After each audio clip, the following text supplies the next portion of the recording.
Halo semuanya, Assalamualaikum warahmatullahi wabarakatuh.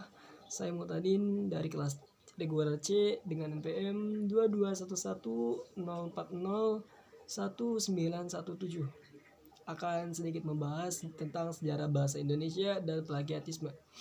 Baik, saya akan masuk ke dalam materinya, yaitu sejarah bahasa Indonesia.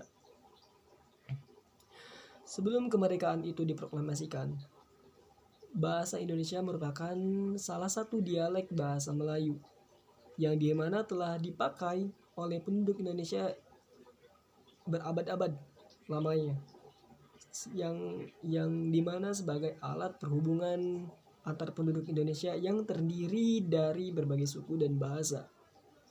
Pada masa penjajahan Belanda, bahasa Melayu juga dipakai sebagai bahasa perhubungan yang luas. Bahkan komunikasi antara pemerintah Belanda dengan penduduk Indonesia yang memiliki berbagai macam bahasa yang menggunakan bahasa Melayu.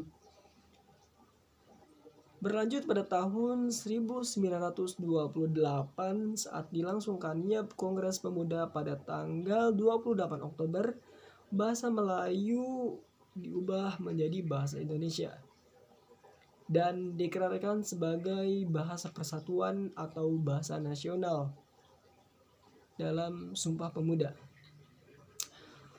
Pada masa penjajahan Jepang, pemerintah Jepang melarang menggunakan bahasa Belanda.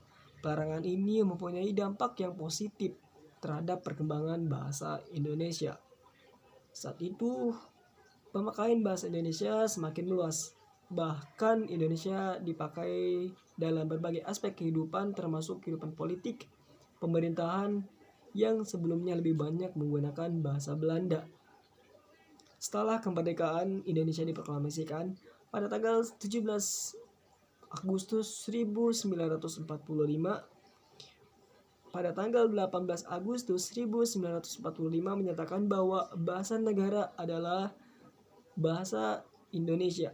Pernyataan ini dalam pasal tersebut mengandung konsekuensi bahwa selain menjadi bahasa nasional, bahasa Indonesia juga berkedudukan sebagai bahasa negara, sehingga dipakai dalam semua urusan yang berkaitan dengan pemerintah dan negara. Kedua adalah plagiatisme. Kita masuk ke dalam definisi terlebih dahulu. Apa itu plagiat?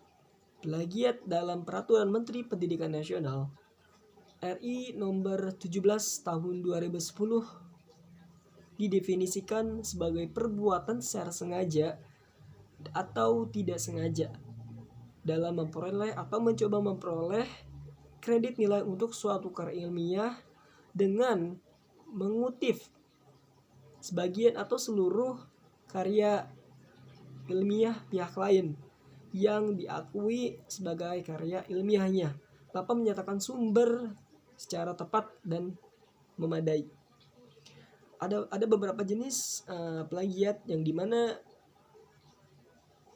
yang pertama cloning atau clone, yaitu menyampaikan karya orang lain kata demi kata sebagai miliknya sendiri. Yang kedua, menggabung-gabungkan karya orang lain dari banyak sumber menjadi suatu karya ilmiah tanpa adanya kontribusi penulis secara signifikan. Dan menyalin bagian dari karya orang lain, buku, artikel, atau sumber-sumber elektronik yang lainnya tanpa memberikan suatu kutipan. Dan persengkongkolan, yang dimana memberikan atau mengambil hak kepenulisan atau authorship kepada atau dari orang lain maupun dengan sukarela. Termasuk dalam kategori ini adalah pembelian, meminjamkan hasil pekerjaan, dan mengirimkan karya sendiri. Masuk ke dalam duplikasi atau publikasi. Sebelumnya yang disebut self-autoplagiarism adalah penerbitan karya ilmiah secara utuh atau sebagian yang telah dipublikasikan sebelumnya tanpa memberikan situasi dan tanpa adanya hasil pertambahan yang signifikan yang berguna dalam pengembangan iptex dan bidang tersebut. Mungkin kurang lebih segitu aja yang bisa saya sampaikan. Mohon maaf bila ada kekeliruan atau salah kata. Terima kasih. Wassalamualaikum warahmatullahi wabarakatuh.